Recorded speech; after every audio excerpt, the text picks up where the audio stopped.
Good afternoon, everyone. We're convening the Committee on Transportation and Culture and the Arts here in Senate Conference Room 224 on our 3 p.m. agenda. Today we have GM 519 submitting for consideration and confirmation as Director of Transportation, gubernatorial nominee Edwin Sniffen for a term to expire 12/7/2026. Appreciate that we have a lot of folks here this afternoon, and we have a bunch of testimony that's been submitted. So we'd like to just make sure that for everyone's time, we're going to run through all the testimony first and give everyone a chance to testify who wishes. And then we'll come back and have the nominee come forward after that and say a few words, and then we'll get into Q&A after that. So for everyone who's online, if there's anybody online wishing to testify, please make sure your written testimony is submitted as well. And we're going to limit everyone to 2 minutes just to make sure there's time to get through everybody, since we do have quite a bit of testimony this afternoon. So with that, why don't we get started on GM 519. Testifying first this afternoon is going to be the Governor, Josh Green, who's in support. Department of Land and Natural Resources. The department sends its testimony. Thank you. Department of Public Safety. Thank you. Agribusiness Development Corporation in support. Department of Human Services. The Department of Human Services and the testimony in strong support. Thank you.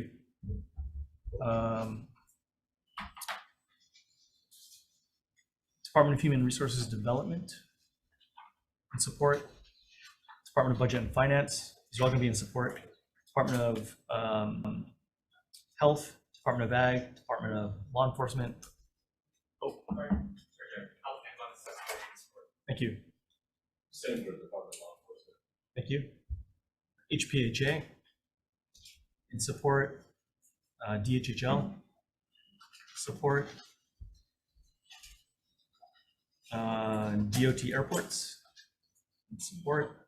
Department of Labor and Industrial Relations support.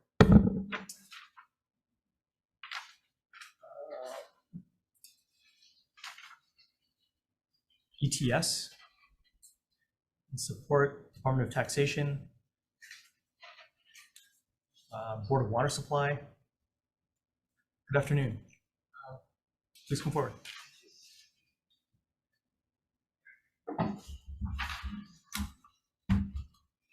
Good morning, Chair. Good afternoon, Chair and members. Hi, Senator. Hi, Senator. Ernie Lau, Manager and Chief Engineer for the Honolulu Board of Water Supply, stand in strong support of Ed's appointment. I have worked with Ed actually personally for the last number of years because Board of Water Supply has been known to have pipes that happen to break occasionally. Yeah, I wish it was that funny. But whether it's an 8-inch pipeline or up to like a 42-inch diameter transmission main, and sometimes they occur within the state right-of-way within Ed's road. And it's been a real pleasure working with Ed through the years. It's under very trying situation. We affect traffic, we affect water service, but the collaboration between the Department of Transportation, led by Ed, and the Board of Water Supply has been what it makes possible for our community to have these repairs occur quickly, minimize the disruptions to traffic, and restore safe drinking water service. So I just support Ed's appointment. Thank you. Thank you. Next, we have the Mayor of the City and County of Honolulu in support. City and County Department of Facilities Maintenance. Yes, here. Good afternoon. Good afternoon. Good afternoon, Chair Lee, Vice Chair Inouye, and members of the committee. My name is Dawn Sevchik, and I am the Director and Chief Engineer for the City and County of Honolulu's Department of Facility Maintenance. We stand on our written testimony submitted and wanted to also testify verbally to further emphasize our strong support of Ed's nomination. Mr. Sniffen is a respected civil engineer throughout the local design professional engineering committee or community, and is a highly regarded dynamic leader.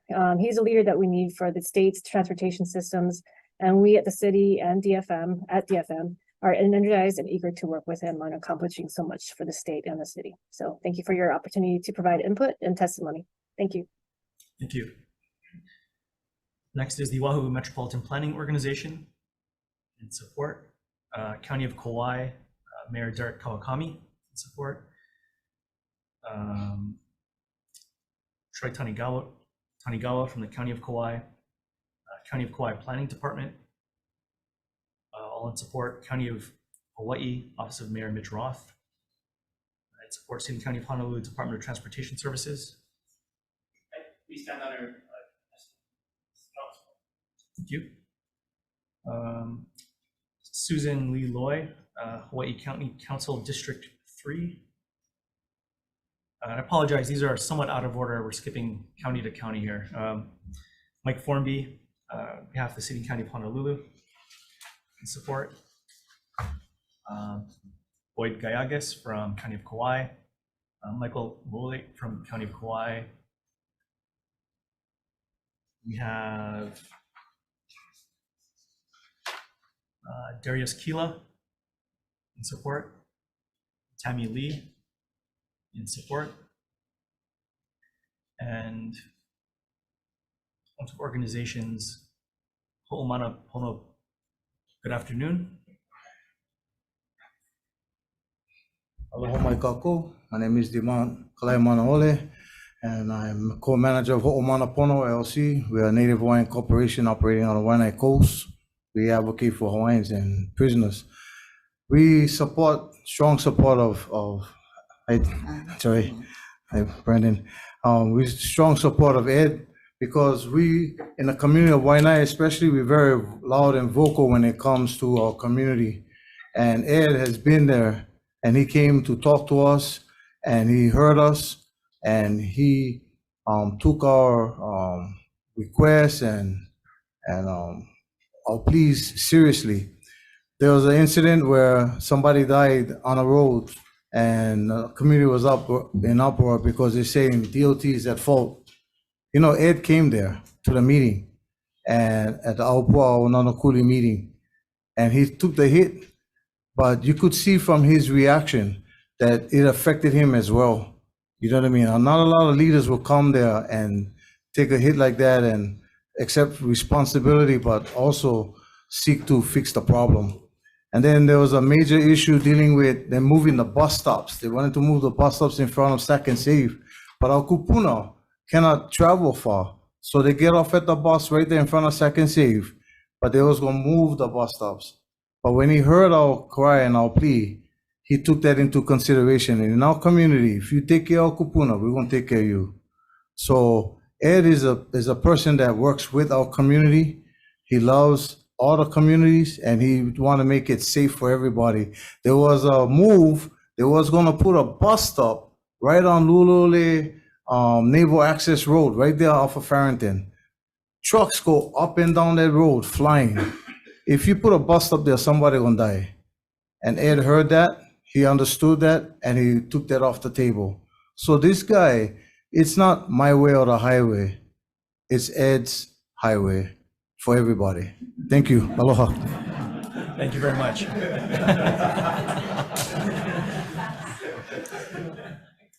All right, up next, Airlines Committee of Hawaii. Good afternoon, Lori Lynn Levy, Thank you. Carpenters.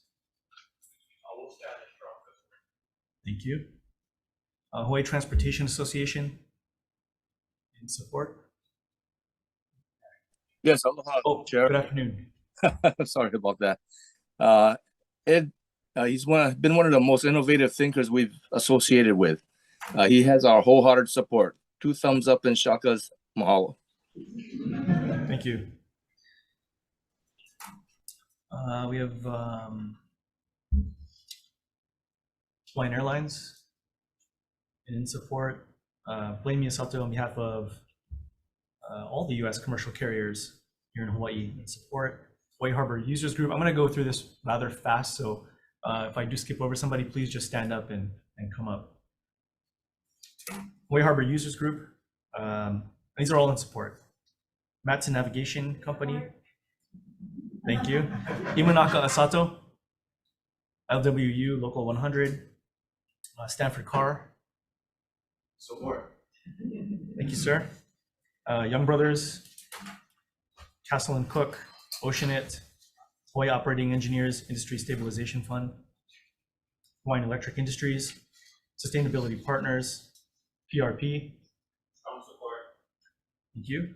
Hawaii Longshore Division, Kobayashi Group, Oahu Motorsports Association, Smart Start, Hawaii Ironworker Stabilization Fund, Hui Oihana, Hawaii Island Native Hawaiian Chamber of Commerce, Association of Hawaiian Civic Clubs, Blue Pono Initiative, Hawaiian Telecom, GCA, HTDC, NAN Inc.,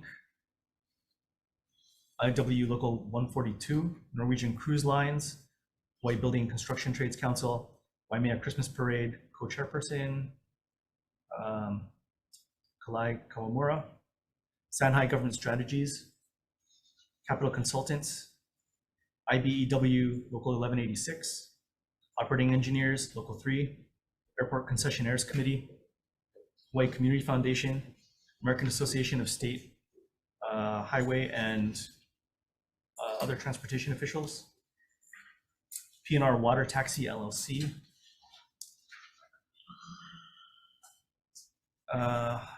Elizabeth Kahanu Hawaiian Civic Club. Thank you. We have a handful of individuals who've signed up to testify in person, so let me go through those. Veronica Fuentes. Good afternoon. Good afternoon. I stand in strong support. Thank you. Scott Murakami. Good afternoon. Hello, Chair Lee, community members. I'm Scott Murakami, your former labor director, and testifying in my individual capacity. At your indulgence, I just wanted to take a moment to thank Ed. What I don't know if people understand, but when we ran up the convention center, we didn't have enough equipment and personnel to actually man it. But Ed actually stepped forward to find all of this equipment for us.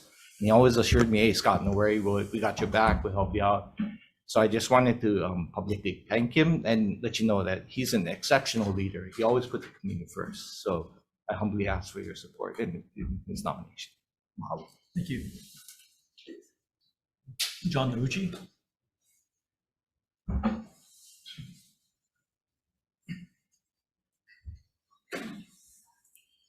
Aloha, Chair and Committee. John Nauchi. I currently serve as the Deputy Director of the City and County of Honolulu's Department of Transportation Services, but today I'm testifying on as an individual here.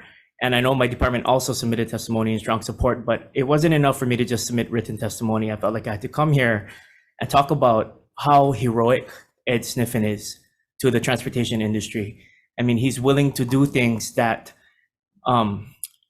others are not. I mean, we've heard the word innovator. We've heard these other words in this very committee meeting right here, but I just want to underscore that Ed has been an exceptional leader.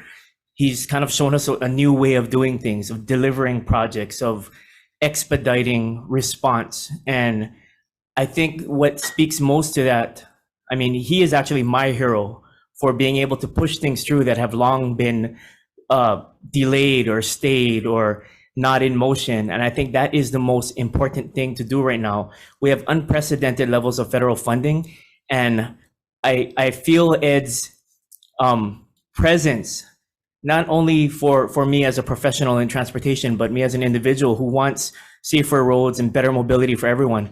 I feel Ed is over there with the feeding tube of money, trying to force feed me to uptake all this and get all this stuff done. And, you know, if anybody who knows Ed, he is quite a force to be around. But I mainly wanted to testify today about just his heroic nature and how he can lead us to better outcomes, and very, very, very strong support.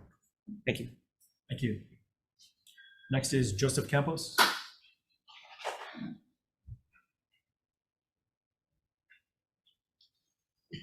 Good afternoon, Chair, committee members.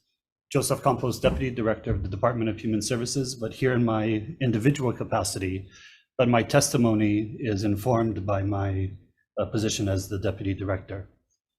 I was fortunate enough to start working with Ed when I became deputy in September of 2020.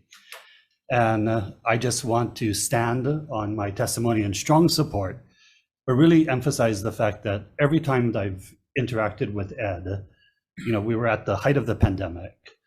Complex issues came before the cabinet. And Ed consistently said, let's try to find a way to figure out how to do something. Never did I get a NO, but a KNOW. Right? He always wanted to figure out a way to get things done. And so I felt that I needed to come and stress that fact. So again, I stand in strong support. Thank you. Thank you. Next is Candy Miguel. Thank you. Dan Akio. On Zoom in support. We do have additionally, it's everyone who had signed up to provide testimony, but additionally we do have, I'm estimating here, probably about 100 additional individuals, maybe a little bit more, almost all in support, a couple in opposition. That's all the written testimony we have. Is there anyone else here in the room with us wishing to testify this afternoon? IT, is there anybody online? No, Chair. All right, thank you. Nobody's on Zoom. Thank you. All right, so with that, why don't we shift to our nominee, Mr. Sniffen, if you'd like to come up and introduce yourself and say a few words. Thank you very much, Chair. Good afternoon, Chair Lee, members, Senator Buenaventura. Thanks so much for having me here today. Before I start my comments, I would really like to thank everybody behind me who came in strong support. These are the communities that we do this all for, making sure that we support our friends, our family, our neighbors, our industry, to make sure that Hawaii becomes a better place. And all of these people here behind me are all committed to that. So really appreciate all of you for coming out, for writing in, and for supporting. Thank you very much.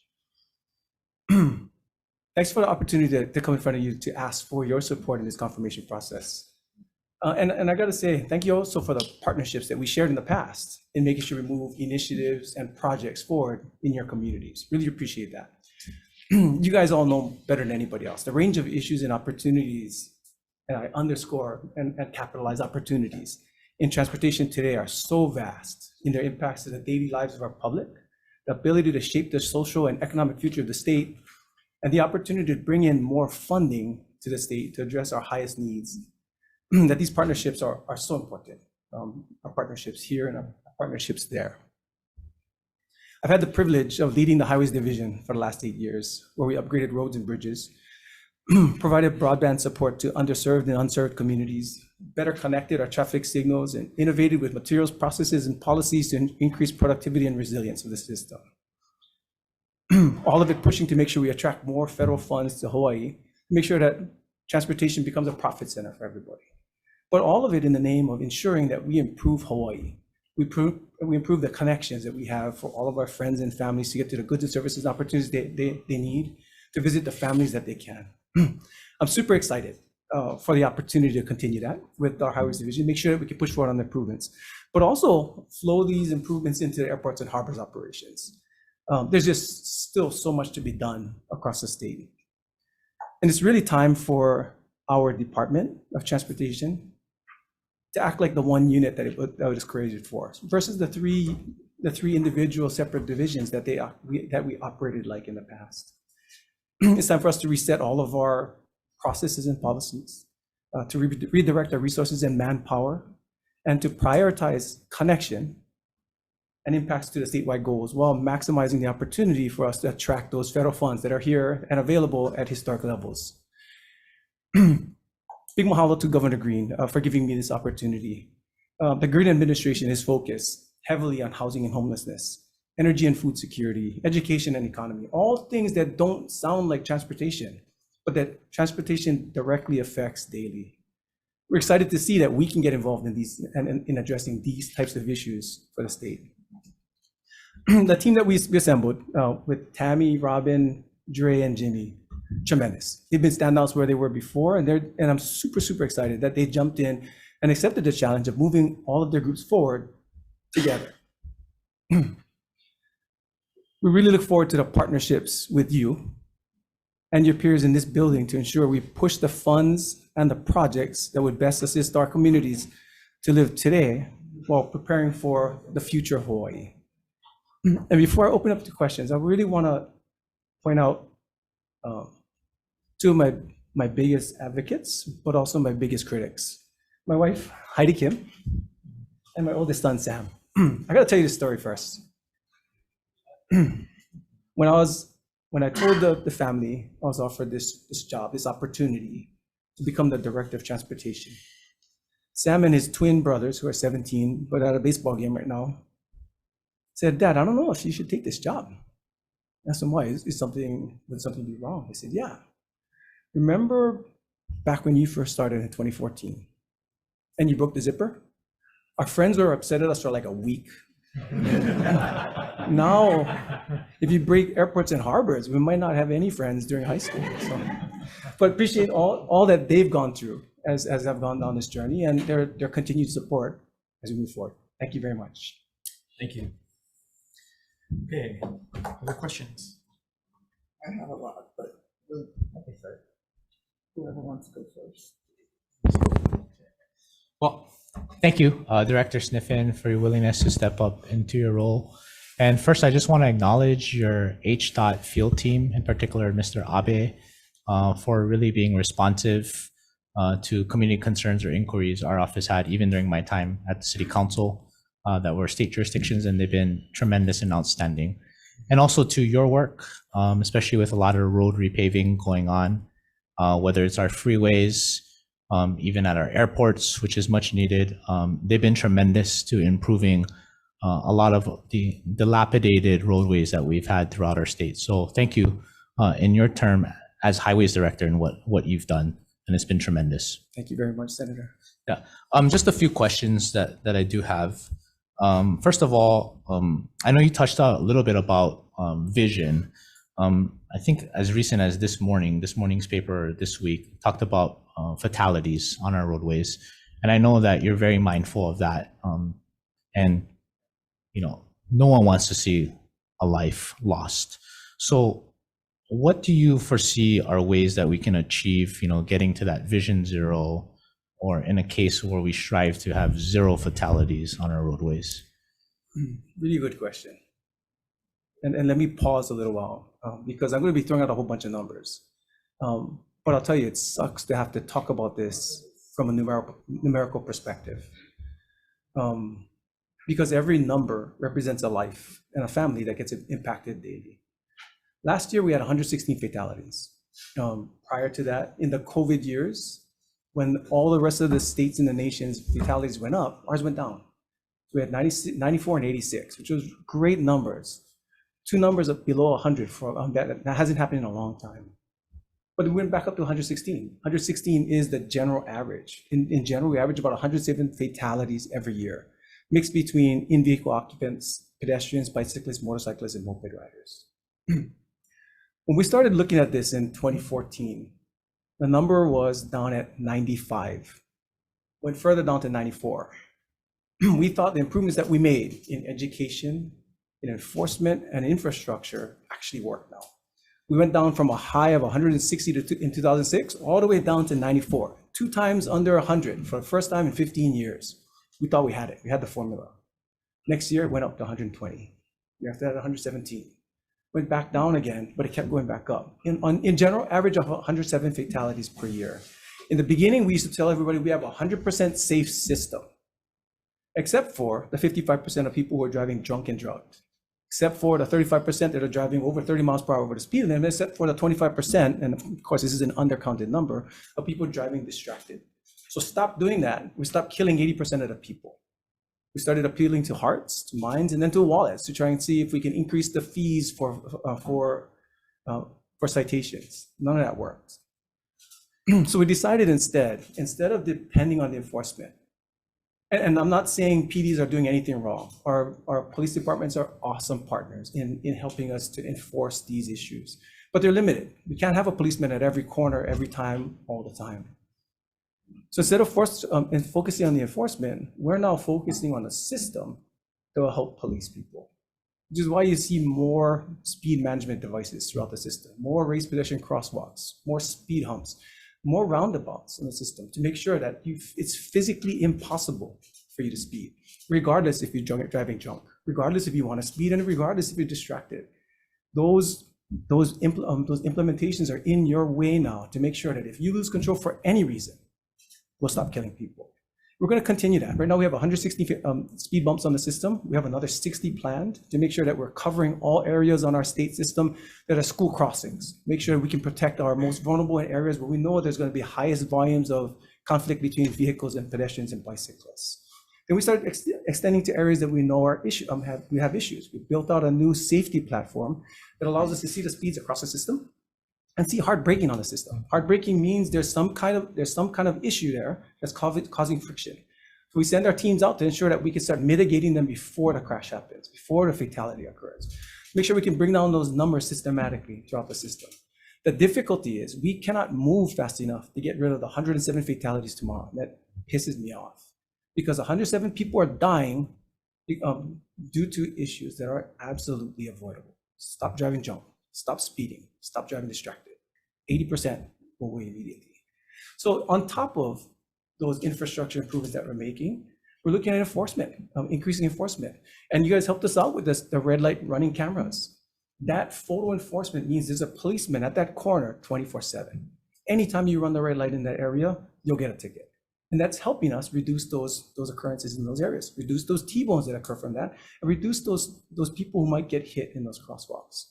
We would love to see photo enforcement extend beyond just red lights and into speed zones, work zones and speed zones in near schools, and hopefully into areas where we know there's issues right now, like Kakunoho Road, for instance, or other areas where we know we have low volumes but high incidence based on our crash data. We'd love to have speed cameras out there in those areas, and this will be different from van cams because we're gonna mount them in one place. We're gonna put up signs that says you're being monitored by speed cameras in this area. So if you speed, it's all on you now. That's the hope, that we can improve our enforcement through photo enforcement, make sure that we put more of our speed management devices on the system to make sure we minimize those potentials for crashes and fatalities on the system. Thank you for that. The other question I had, I want to shift gears and talk about airports. I know before I got elected, you and I had a conversation and where the much needed attention needed to be, especially in our airports division. So could you provide this committee, the repaving update for the runway that's currently ongoing now, and then future plans, I believe, is for the Diamond Head Concourse at DKI H&L, and if there's a future plan for a helicopter terminal. Absolutely. Runway 8 left. That's the major runway that's going under construction right now. It's being done in 8 different phases, but the major 3 are the first 3. Phase 1 is already done. That's the reconstruction of areas that are concrete. We're extending into the second phase now, that's AC and concrete mixed. And then we're pushing into the third phase that'll just be asphalt concrete. Second phase has been delayed. It was supposed to finish up in February. It's pushed out and it's going to be completed on April 24th. April 24th is when we finish up that phase. We're locking up all of the resources in the state on AC or polymer modified asphalt to be put specifically in this project. And the intent is for us to start on the 24th and finish stage 3, the reconstruction of the middle portion of that runway, by May 26th. And that date is solid and fixed because that's the date where our volumes of travelers jump immediately. So we're going to push that to finish it before that date, hold off on construction in that area to ensure that through the peak season, we won't have any impacts to the airlines. So that's for runway 8 left. Diamond Head Concourse. We're moving forward with the project, but at this time, there are 2 enabling projects that are necessary. One is a parking structure that takes all of the employee parking that's spread throughout that lot in the potential Diamond Head Concourse area, pulls all of those employee parking into that one parking structure. The second is a wiki bus facility. We're electrifying the system now. So 4 electric vehicles are coming in June. We're gonna electrify the rest of the wiki buses over time. We're building out that electrified facility for the bus, for the wiki buses in that area as well. And that'll allow us to move the wiki terminal from where it is now. That opens up that parking lot area for us to start moving forward with our environmental assessments. There's a fuel farm there. We know there's going to be plumes on that parking lot. We don't know how much yet though. And we don't know what mitigated measures are necessary once we move forward. So the critical portion of this is to make sure we move these 2 enabling projects forward, clear that employee parking area, and start off on that assessment for the fuel plumes. Once we get that, once we understand the mitigated measures that are necessary, we can start setting a time frame for our overall project and a time frame to finish up the EA that's required for it. So that's that one. The last one you talked about is that helicopter facility, and that was tied into our South Ramp project. The South Ramp reconstruction was going to take out that whole existing South Ramp area, separate the helicopter operations from the airplane operations, or the GA operations, the general aviation.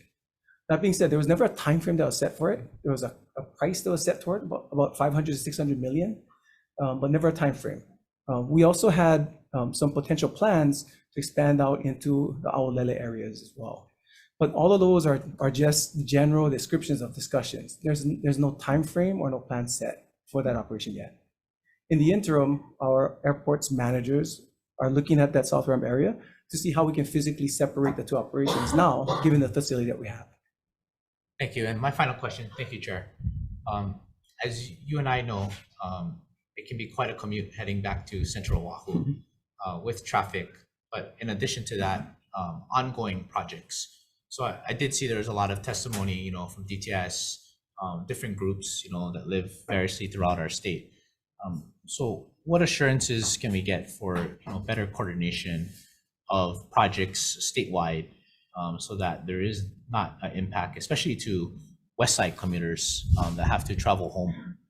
So just the first portion, the coordination piece, we have absolutely strong relationships with DTS and with all county public works. We do a really good job of making sure when we set up our projects, we're coordinating with them where we should be. There's some times that things fall through the crack.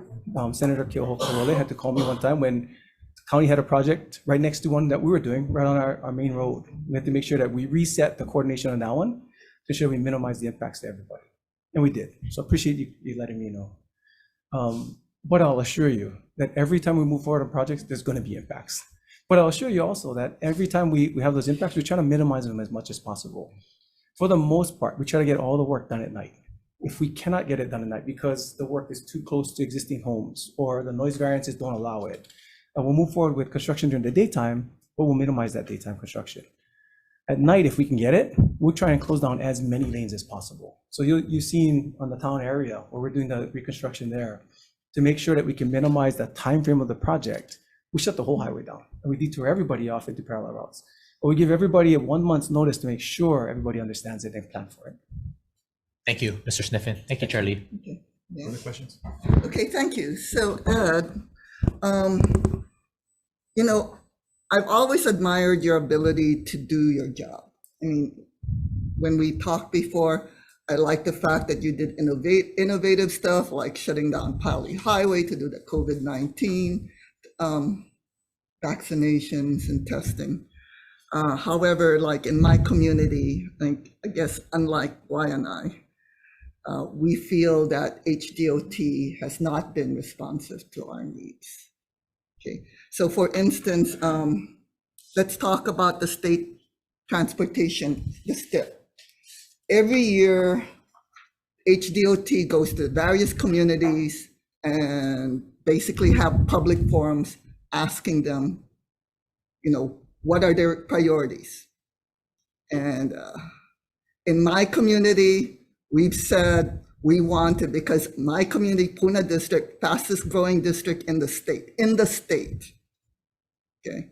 I mean, whereas Oahu has been decreasing in population, Puna has been growing because we have the most affordable housing in the state.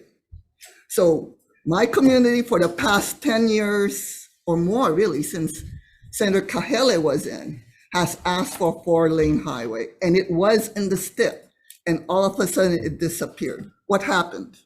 So it didn't disappear all of a sudden. Every project we do on the STIP, anytime we make adjustments to the STIP, we follow a process.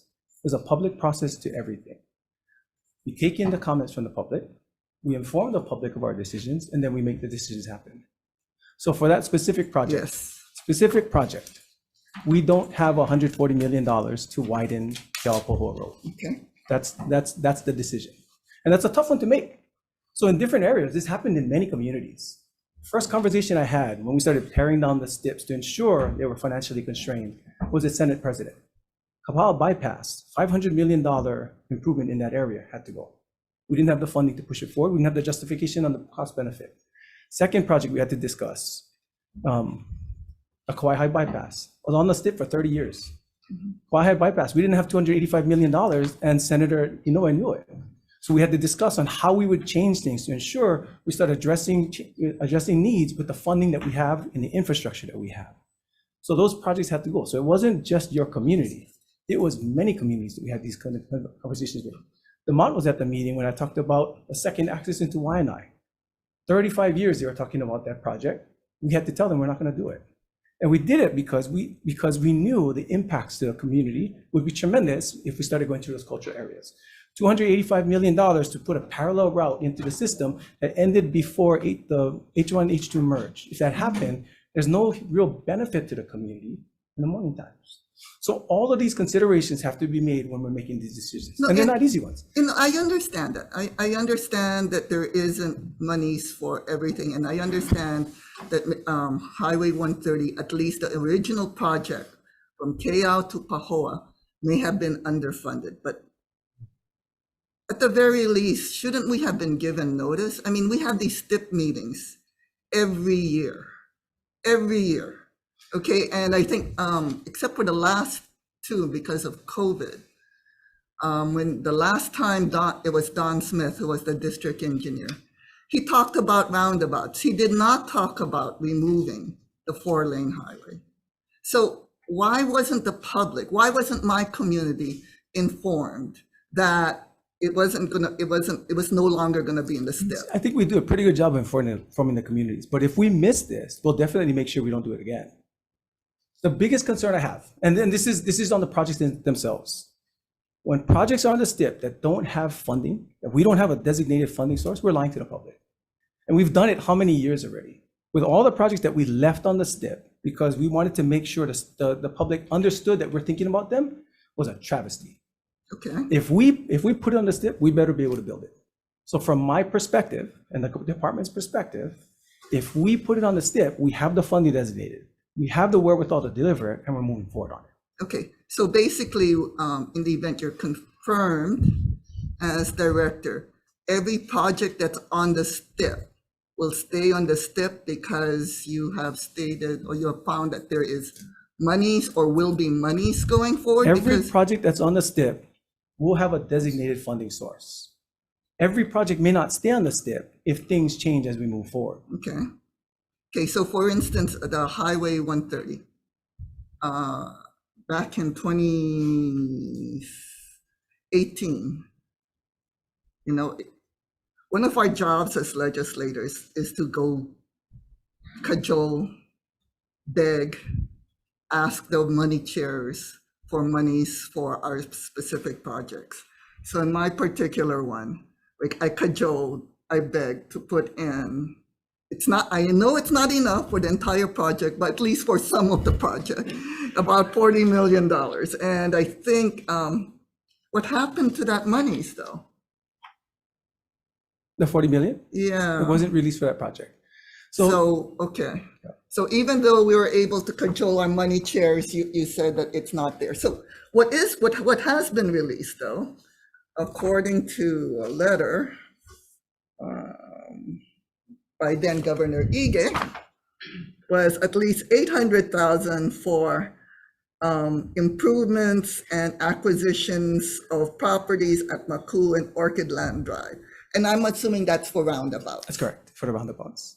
Did that happen? They're going forward, yes. Okay, so that's my question, because as soon as, when this came out, and that was 3 years ago, I think about a year and a half later, there was a press release that said you folks were not going to do roundabouts. So what happened? It's still moving forward. Roundabouts are the plan in those areas. It's going to help us reset those intersections, improve the capacity through those intersections, and minimize that offset that we've had in the past. So when can I, and thank you, because public hearing, thank you to, so when you mean that it's going to move forward, are we talking about the Maku'u and the Orchid Land That's Drive correct. roundabouts? Those are moved. Do you have like a time frame? Not in front of me, but I can get back to you on it. Okay, can we say in the next 5 years? Next 4. Next 4, okay, for both of those. You gotta specify. I think you're just giving him 4 years to get back to you.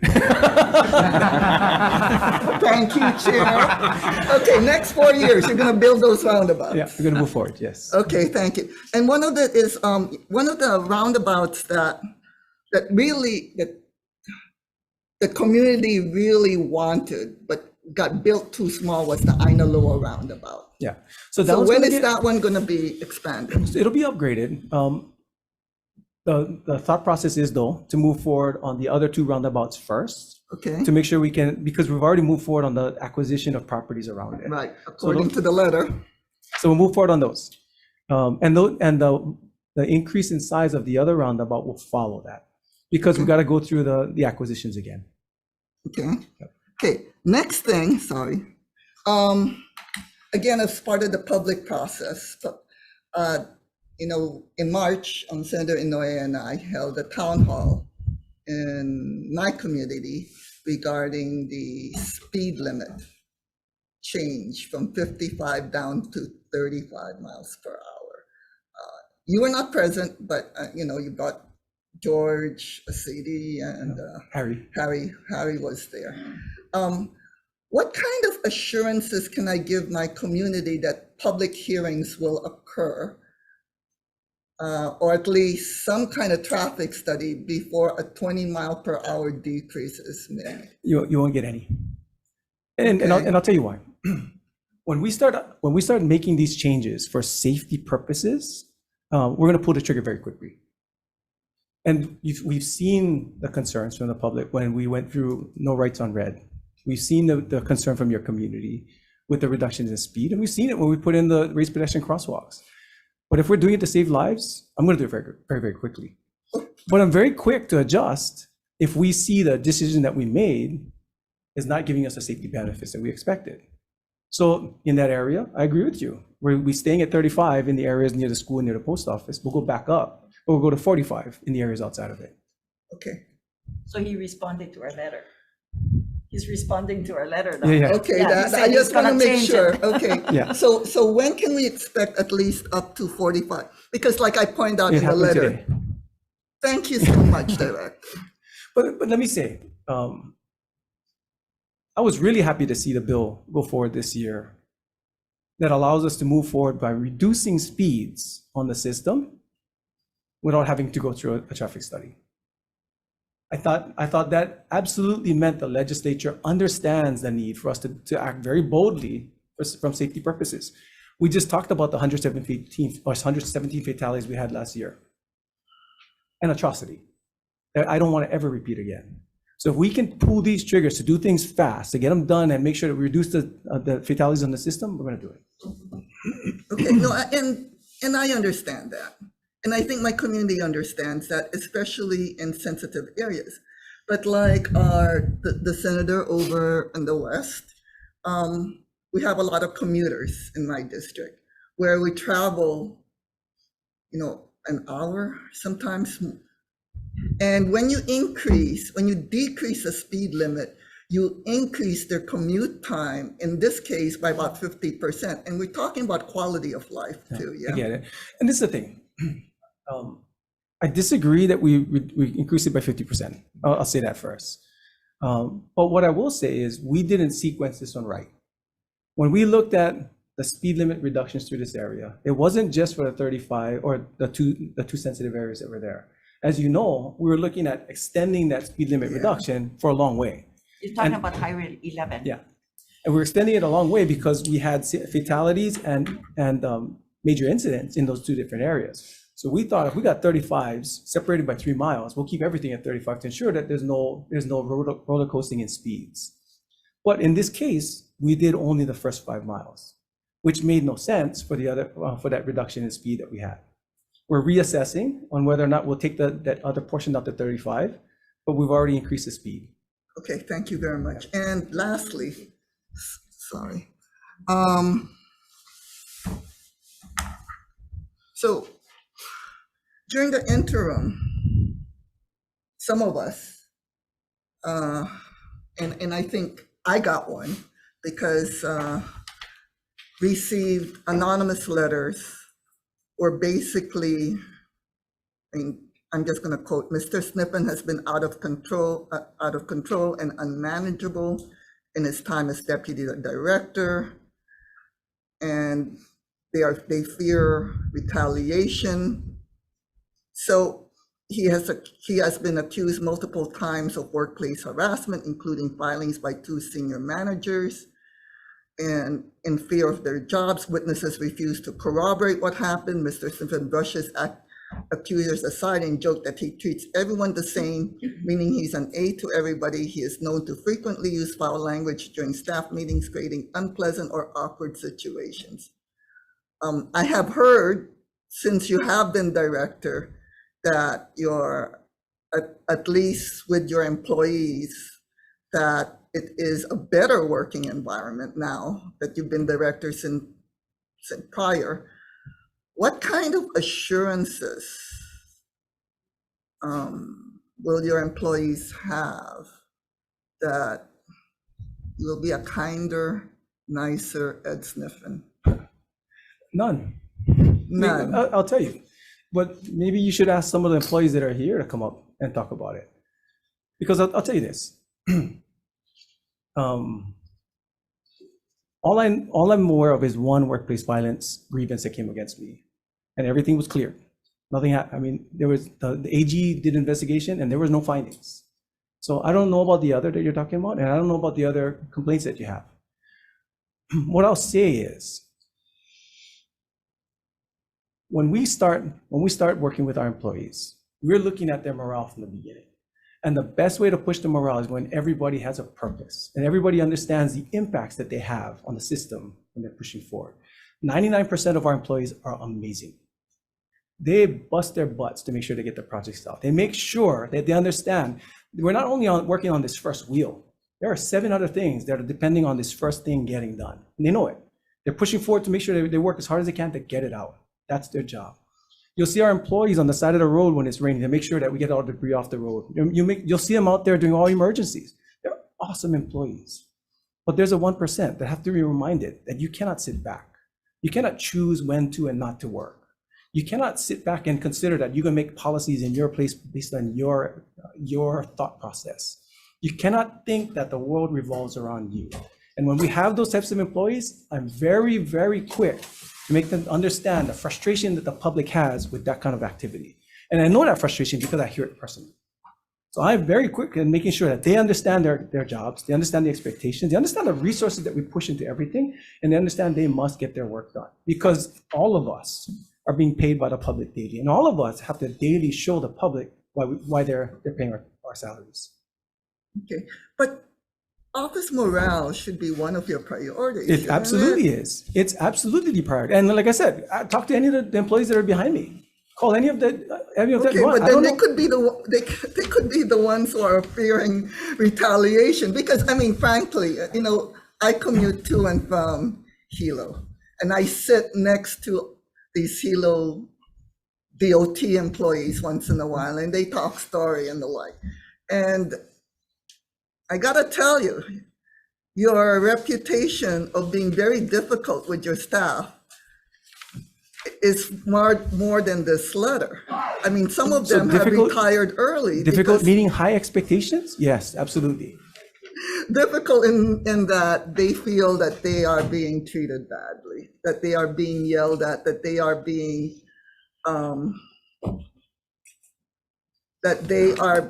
being treated less than what they should be treated. And so And it doesn't sound like, and I've heard, like I said, I mean, to your credit, that since you have been appointed or nominated director, that it has been a more pleasant environment in DOT than it has been previously.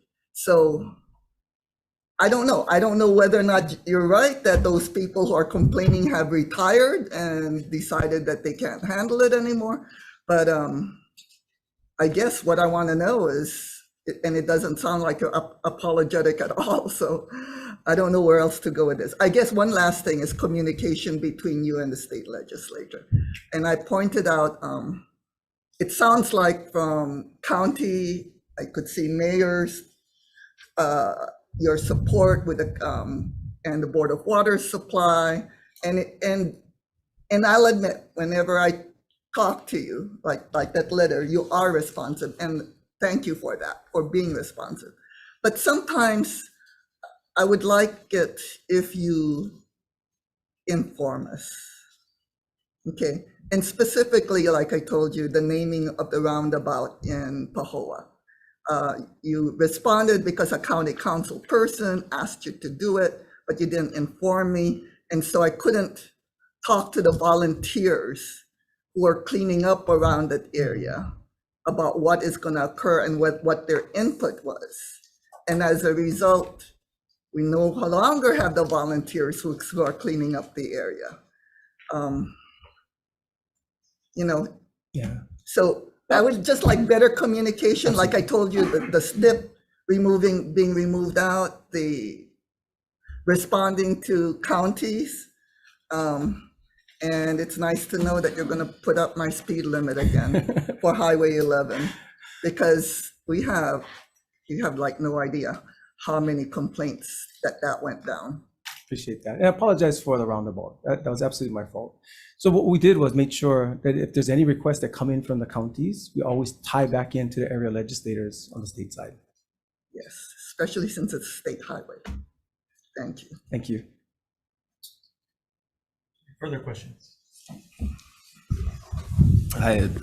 So my wife once said that she believes that every office in the state of Hawaii, public, private, whatever, has toxic politics that everyone pretends isn't going on. And so she thought that our job as legislators was refreshing because the politics is the same, but just all out in the open, that we can admit that it exists. And so one of the hardest things I've had to try and figure out, and still don't really know, when it comes to these types of confirmations, is how we discern the facts when it comes to these disputes between accusations of bad leadership and then cross accusations of toxic bureaucratic inertia that just allow things to continue to go the way they've always gone, to the satisfaction of nobody.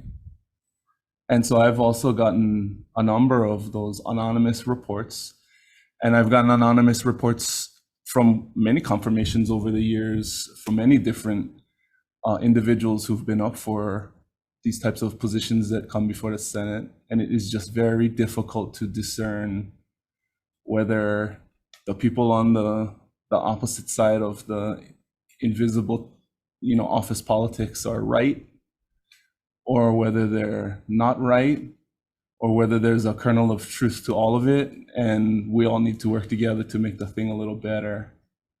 So I guess in response to those questions, just because there aren't investigations doesn't mean there aren't toxic behaviors going on in offices. And just because there's bad behavior in offices doesn't mean we as legislators have a duty to step in, stop your operation, and make everybody whole mali mali. So I guess the question is, are we going to see your tenure as director be the source of an escalation of this type of stuff to the point that it spills into, because once it gets to these tables, now we're not talking about highways anymore. And if we're not talking about highways in Kaneohe and Kailua, in the transportation committee, I got a problem, you know? So I guess if you can respond to that. Absolutely. Because legitimately, I have seen valid anonymous complaints over the years against leaders who come before the legislature for confirmation from people who are legitimately afraid to speak out because they will be retaliated against. We've met with whistleblowers in private in these offices as a predicate to action that we were forced to take over the years. How do we know that those concerns that we've seen aren't reflective of immediate action that we need to take against you? Yeah, you know, it's a difficult question to answer because really, I don't even know what these people had said. So it's very difficult for me to posit what my response is going to be to wholly tell you nothing's going to happen. Well, in general, they said you're mean and you swear and you're a bully. So, okay. Which I'm only saying because Yeah.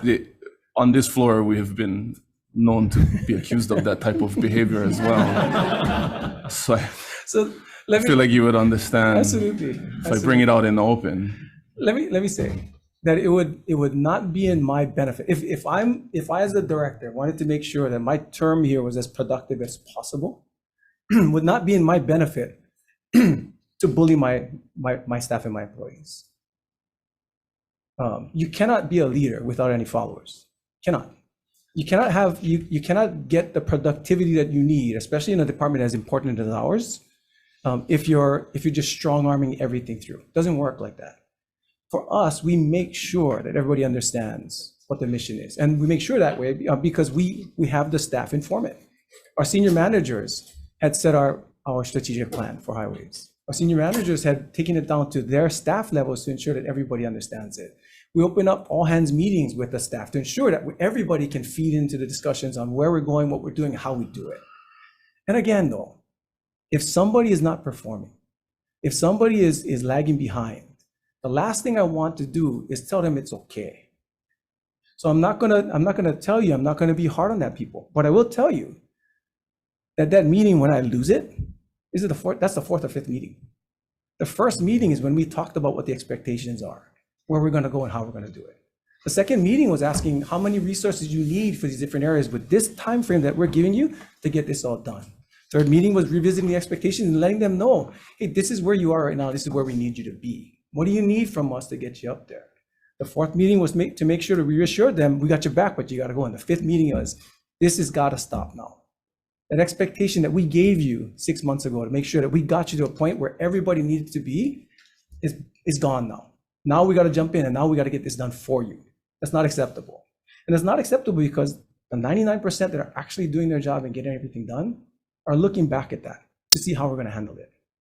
If we handled it soft and said, everybody's okay, I'm just going to get 20% out of this person because I got to make lemonade out of lemons, it's very difficult for the rest of the 99% to stay a high performing group when they understand that kind of thing's happening. So that's the way I look at it and I manage it. That's the way our management team looks at it.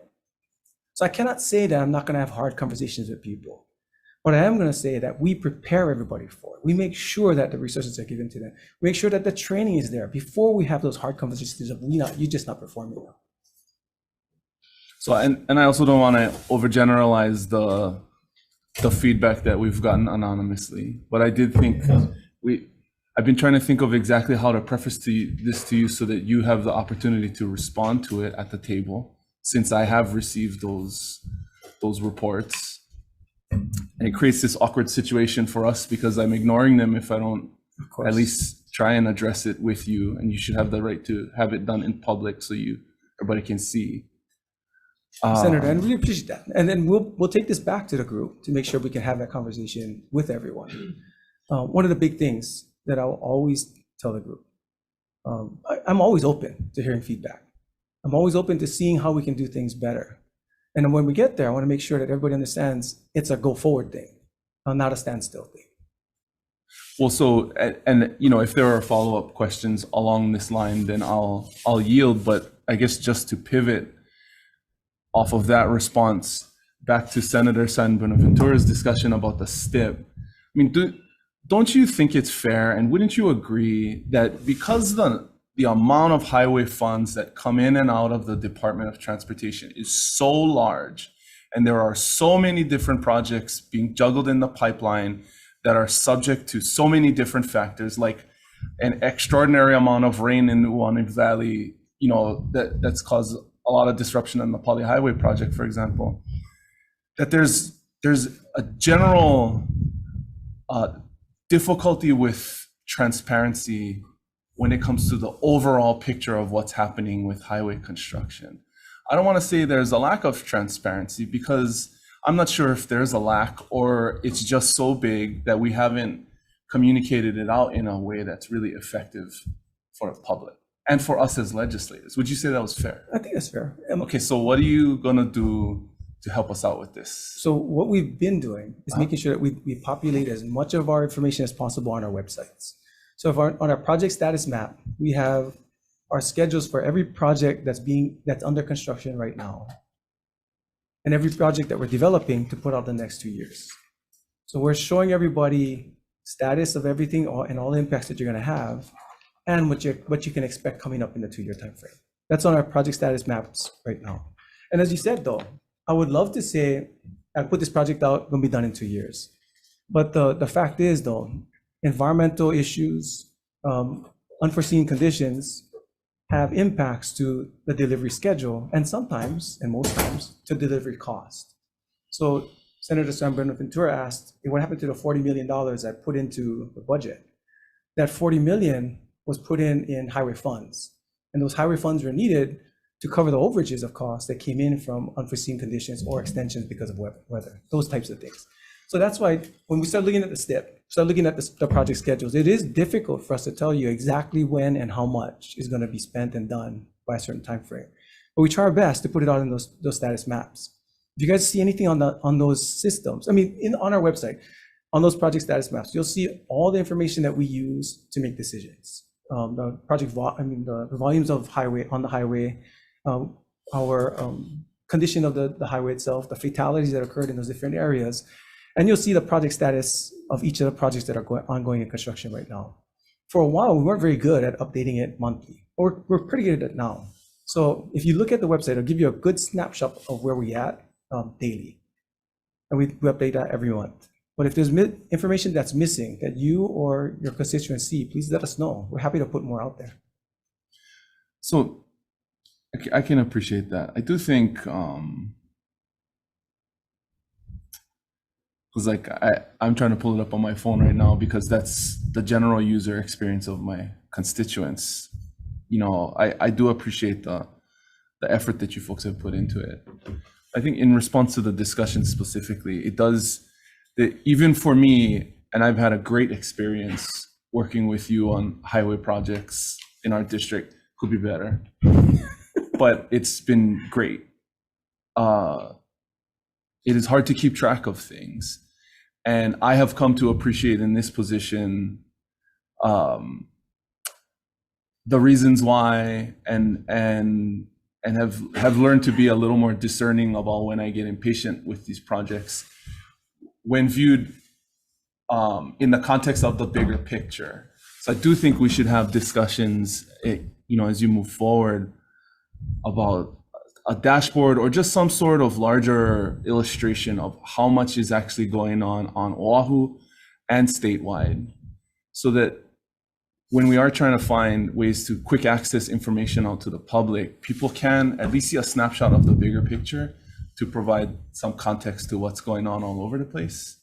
And the reason I'm saying that is because I'll yield now, but some of the discussions we got to have are about monumental critical infrastructure projects that are going to require some really difficult discussions because of climate change, that you're going to have to, in 4 years, these conversations have to happen, right? So maybe I'll stop there, and if you can. I appreciate that. And you're absolutely right. So we're pushing forward on more information. Like I said, those project status maps were broken down to projects. What we're doing now is breaking them down into Senate and House districts, so that each of the legislature can look at the projects in their districts and get feedback and input there. And if information is missing from those areas, we can provide that additional information there. We're also putting together a map that'll show what the system is gonna look like if all the projects in that STIP, in the next 4-year STIP, get built. So you can see not just the projects themselves that are being put out there, but what the system will look like in the end. We're working on that because Senator Lee had asked for that last year. So we're trying to make sure, we're trying to set that model so that everybody can see not only is this the right projects, but is this the right system? And if it's not the right system, let's revisit the projects. So we'll get better at that. We'll start kicking out more information, and we'll keep this group and the Senate in the loop. Thank you. Yeah, I'll yield for now.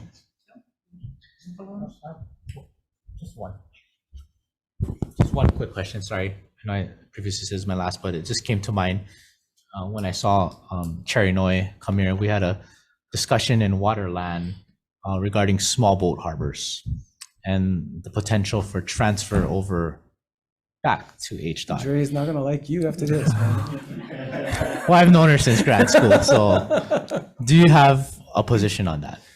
Yes. So overall, the discussion with Chair Chan, or with Don. She got confirmed, so you Okay, can. I can. Okay, Chair Chang. Awesome. Chair Chang. Talking That's to, appropriate. talking to Chair Chang, I've already expressed my interest in taking over small boat harbors for many reasons, and one of which is the potential for operators of electric vehicles that land in harbors that travel inter-island to operate. The potential for that to happen is very, very high because several of the airlines are buying into the technology now, and one of the operators here is very interested in it. So we're looking at the potential for running those. If we used our harbors for it, there's no way we could guarantee them any kind of reliable time, because if a ship comes in and they want to land, they're going to wait. I mean, they're going to wait out in the harbor until that ship is done. That harbor is for us to make sure that we bring the goods to our public first. So that being said, we know that an operation cannot be viable like that. So we're considering that operation may go to the small boat harbors. Now, so I had shared that with Chair Chang, but in further conversations, we're looking at first, before we start committing to taking it over, we'll start working with them to see how we can improve it.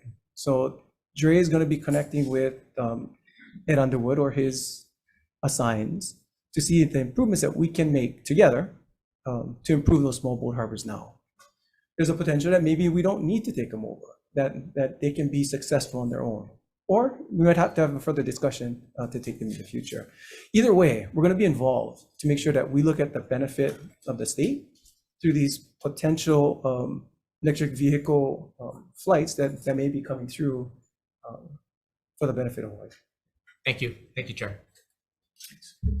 Is Dre pissed off what I said? We can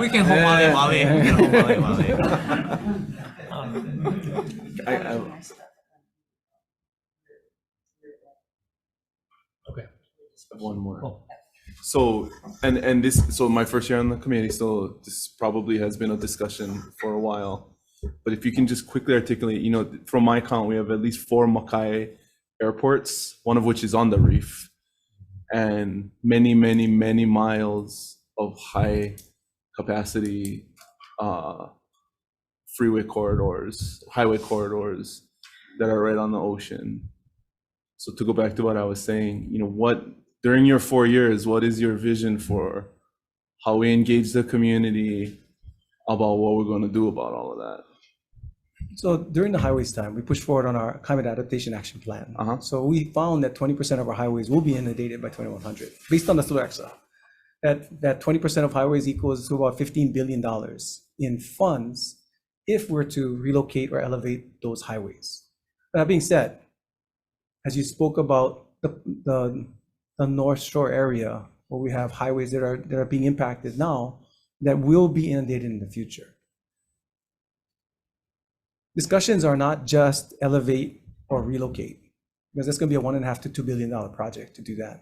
It's also to consider where the land use is going to be during that time frame. So those discussions and decisions are well underway for highways. We've pushed forward a lot of resources ensuring that we've pushed that towards Office of Planning to make sure we move that forward.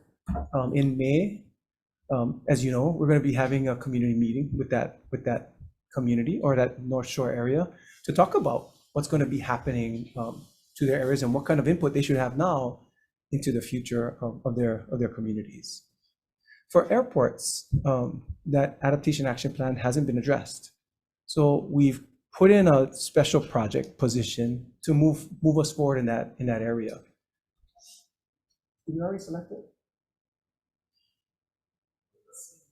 Okay, so we'll be selecting that position very soon, and there's going to be a highly qualified person that's going to be in it, that's going to be moving us forward with that adaptation action plan for airports. For highways, it took us about 1.5 years to get there, and I'm assuming it's going to take at least that long for airports because the facility is not a continuous one, but broken up into different areas.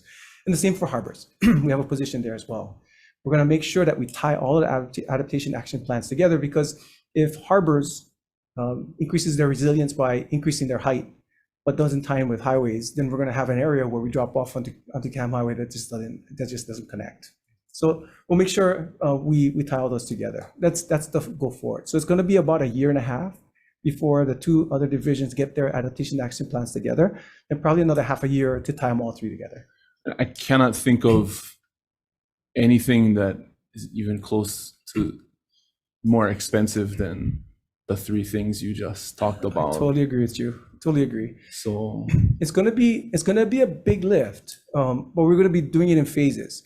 So part of the discussion is to make sure that all the projects we're developing now for airports and harbors consider that there's going to be major adjustments that are necessary in climate adaptation. Because I'll tell you, mitigation, that's a cool thing. Making sure that we reduce CO2 emissions and make sure that we reduce our addition to greenhouse gases is a cool thing. Adaptation, that's big money, and that's necessary tomorrow. We know that's coming. We know that we can affect things if we do move it, and we know that we're going to mess things up if we don't. Okay, thank you. So I got just a few to build on, I think, some of the conversation that we've been having. First, I guess going back to the actually starting with airports, since we're on airports. You know, our airports have received frequent public criticism for various things. They rank kind of not the greatest consistently. I guess one, why do you think that is, and really what can we do about that? I think our airports are very utilitarian. I mean, the difficult thing is making sure that we have the necessary funding to address the needs for those airports. Now, that being said, the problem that we ran into in highways when I first got there is we would identify all the issues that we have in an area, then develop a big project to take care of all of them. And that big project will be multiple years, 10 years, and hundreds of millions of dollars. But it's going to take care of all the issues. It'll take all the ills.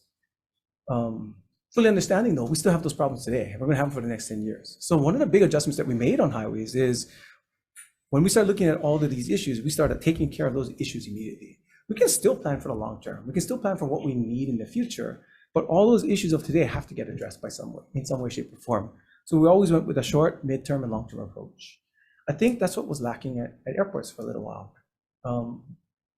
We were building towards that long-term approach, that modernization plan. We have our Malka Concourse, awesome.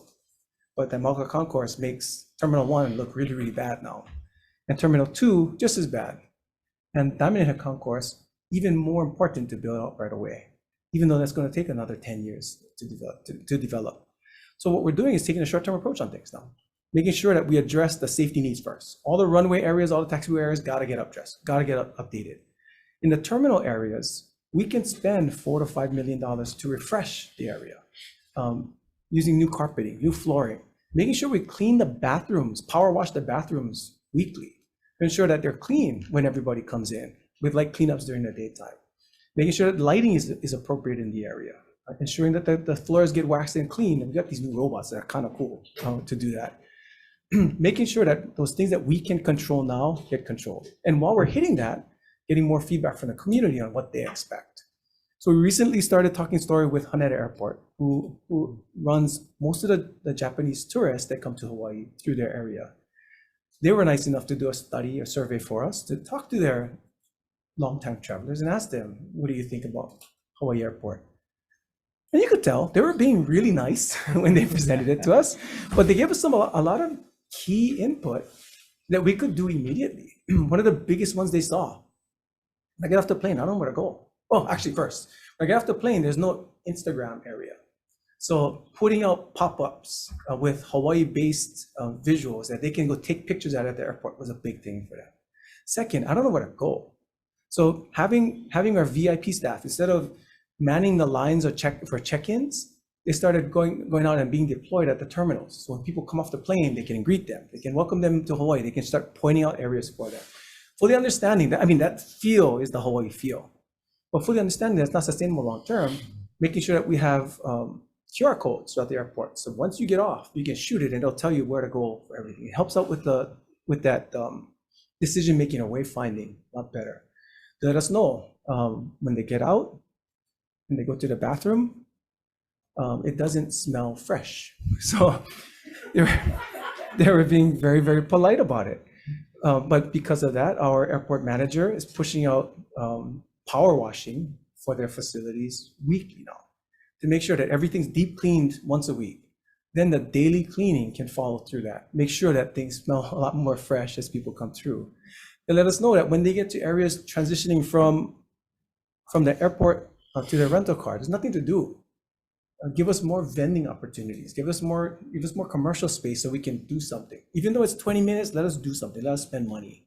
And let us know that very difficult for them once they get their rental car to understand where to go. So if we can give them that feeling from the plane to the curb that gives them reassurance they know where they're going, it's huge for them.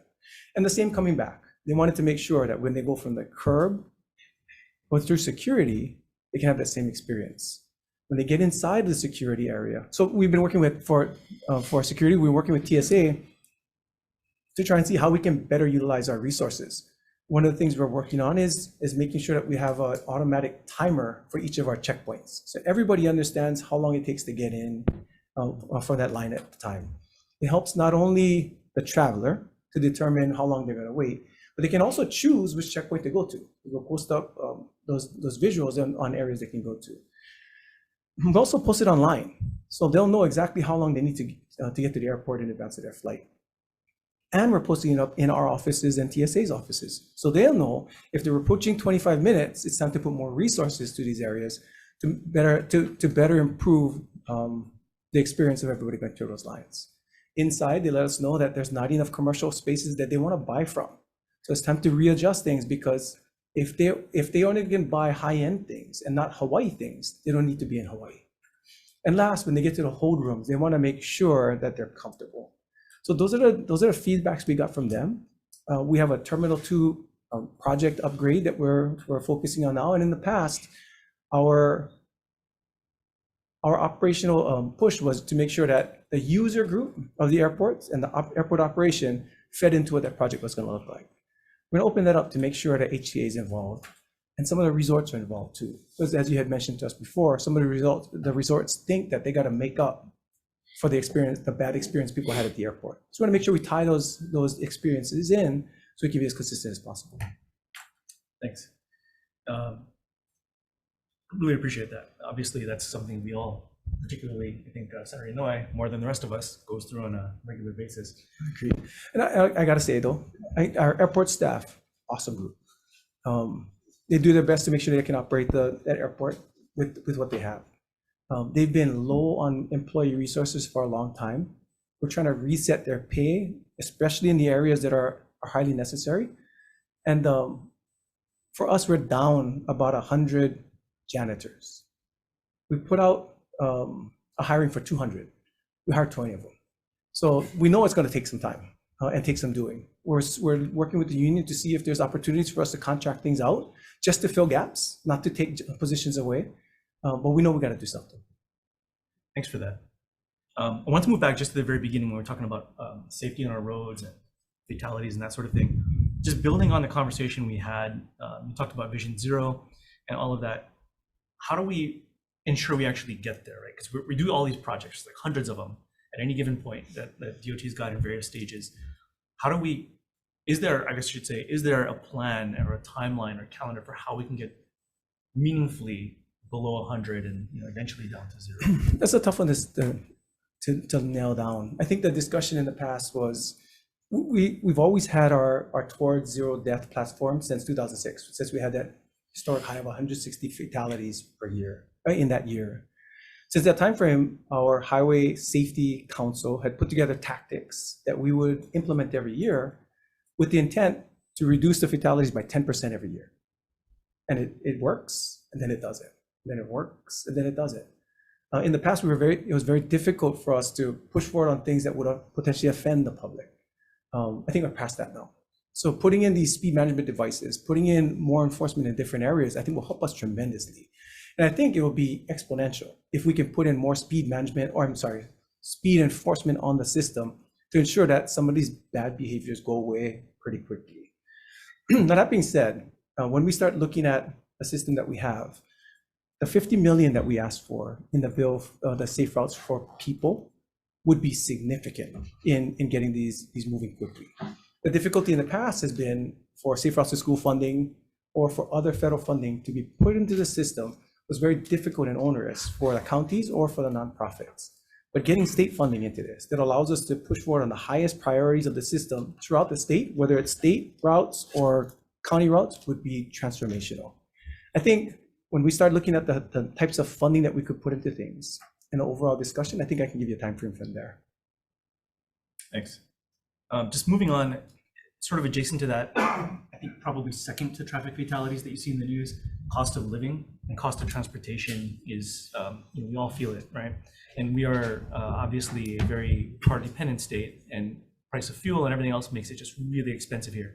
How do we take that into consideration in mapping out the grid that we're trying to build out there and ultimately projects we implement? Yeah, so that's what we've been trying to do throughout. What we've seen for the cost of transportation. I mean, Hawaii, I think, leads the nation in single occupancy vehicles. We're at about 80-85% or so. And it's not because there's no other option for people to drive with another person. In Hawaii, we have set our lives based on our convenience. People are very comfortable driving into work and doing connected trips from there in different areas. What we're trying to do with the investments that we're making into different areas is to increase access for commercial spots to ensure that we can minimize the distance that people have to choose to travel to get to their goods, services, and opportunities. I think we put in 100 million so far into the Kapolei interchange project to make sure that we can build out more commercial potential in that Kapolei Kalaeloa area, and it's worked. We worked with the developer to find out what their development timeframes were for different spaces. There's a shopping center that somebody owns back there that's doing pretty well in that space. There's more businesses that are moving to the spots, and there's Amazon that's coming in now, which is a big boon for the community. The whole intent was for us to push commercial and residential closer together. So those that are on the Leeward Coast don't have to drive an hour and a half into town for work. They can choose to drive 20 minutes into Kapolei and Kalaeloa, but get there pretty easily. In the past, if they had to go through Makakilo interchange by itself, it's another 45-minute drive just on local routes. But with the 3 accesses that we've provided, it's improved the access tremendously to allow everybody to get to those different spots and incentivize developers to move forward, not only on commercial, but also on residential. Getting everybody into that 15 to 20-minute sweet spot opens up all of the potential alternative transportation means to ensure that they can choose their routes now, rather than being stuck to just driving. For me, it's very difficult to see alternatives to driving if we're just looking at our commercial center in downtown Honolulu. So pushing those out into different areas are huge.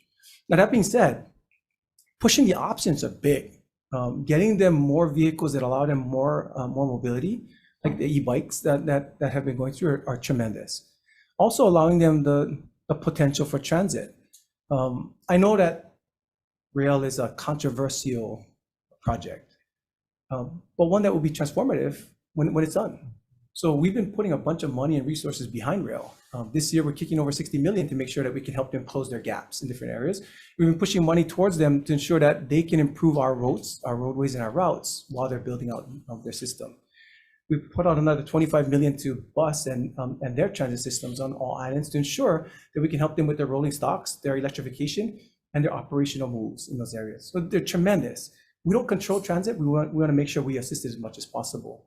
We're working with John now on some preferential bus routes on Vineyard. That's going to help tremendously in that area. We're also, after we upgrade all of our systems, we'll have a system in place that can allow us, not preemption, but perfect prioritization for transit. And so all those things will tie together to make sure that we are supporting these alternative modes of transportation.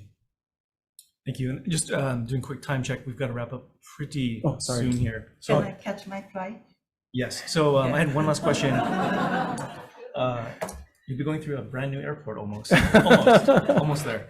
But just building on Senator Kihokul's question about adaptation and mitigation, one of the things that almost everywhere else is doing, especially in urban areas, has been trying to cool everything down, because concrete, right, you're just increasing temperatures massively, which can be attributed to all kinds of stuff and have impacts on all kinds of stuff. But the chief way to do that has been to basically green the urban areas, streets, highways, that kind of thing. DOT has consistently said in the past, it's just not either a priority, don't have the capacity, because it's obviously a lot of work. How do we change that? Because obviously climate's changing, it's happening. We're going to have to at some point deal with this, and the sooner we do it, obviously cheaper in this case is going to be. Of course, and that's the thing. So kind of time back, for us, we're still adding trees to the system, just not in the urban core. Where we have our interchanges or our properties that are off system, we're putting a bunch of trees in. I think we're targeting 1,000 per year right now to ensure that we start improving things on the mitigation front. But for us, the biggest pieces were to make sure that we greened our operations, to use better materials when we're constructing, to ensure that we minimize the need for routine maintenance throughout. We don't have to mill and fill every 7 years, causing more CO2 emissions in those areas. We make sure we push forward our CO2 concrete and our plastic pavements, all these areas that we're piloting to ensure that we can minimize impacts to the environment. That being said, the difficulty for me in adding trees along our routes, if the trees are added in clear zones, they're actually a hazard on high-speed facilities. When they're on those facilities, they block our street lights. They make it very difficult for us to maintain the sidewalks and the pavement when the routes are coming through. So I just have a hard time with that portion. If we can push it outside of that envelope, I'm good with it.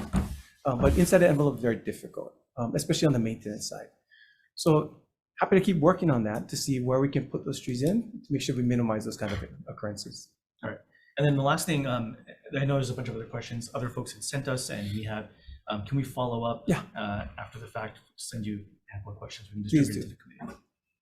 Okay, that's all I've got for the moment. Okay, can I add that? Make it short. Please. I was going to do it after your recommendation on comments. I am a big supporter of ITSNFN. If you remember, when I came back to be the senator from the Big Island, the 2015 election, and with our new GMs that were appointed by Governor Ige, ITSNFN wasn't on the radar. And similarly, what I had as chair of transportation received anonymous letters and everything to do under the sun, as was mentioned previously. But with the work that I've checked, I did my vetting, and with the background of ITSNFN at that time, I thought this would be the best fit for ITSNFN to be the deputy. Of course, they weren't confirmed at that time. The deputies weren't, but I worked hard with the incoming director, and I did my homework. I was a former mayor, and if you can tell me nobody's going to complain about a favorite person, or you can condemn people, they're all over the place, and we know that. We have it right here in our building. Our own employees are condemning their supervisors and their directors, and they come and go. But we have them, as far as I'm concerned, you take the benefit that's going to work best for the people of Hawaii. So at that time, we were happy that I turned, I guess, the message that Ed Sniffen would do well in transportation and highways. Let me also say, in AMPO, not AMPO, I'll go back to the STIP project. People don't understand that you just don't take projects out of the loop in some ways. We have AMPO here. The Oahu Metropolitan projects are all vested by the County of Oahu.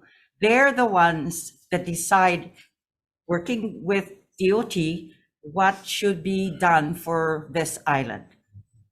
Maui has now, and MAMPO, I guess, I don't know how they did it, because you only can have an AMPO if you have a certain amount of population. The Big Island has more population than Maui, but I guess we'll get there. However, just to say that in the workings for Big Island, Waiaka Bridge has been, before I even was mayor, if you travel from Waikoloa or Waimea down to Kauai High and you're going up to the Kohala, that corner there has been a big problem.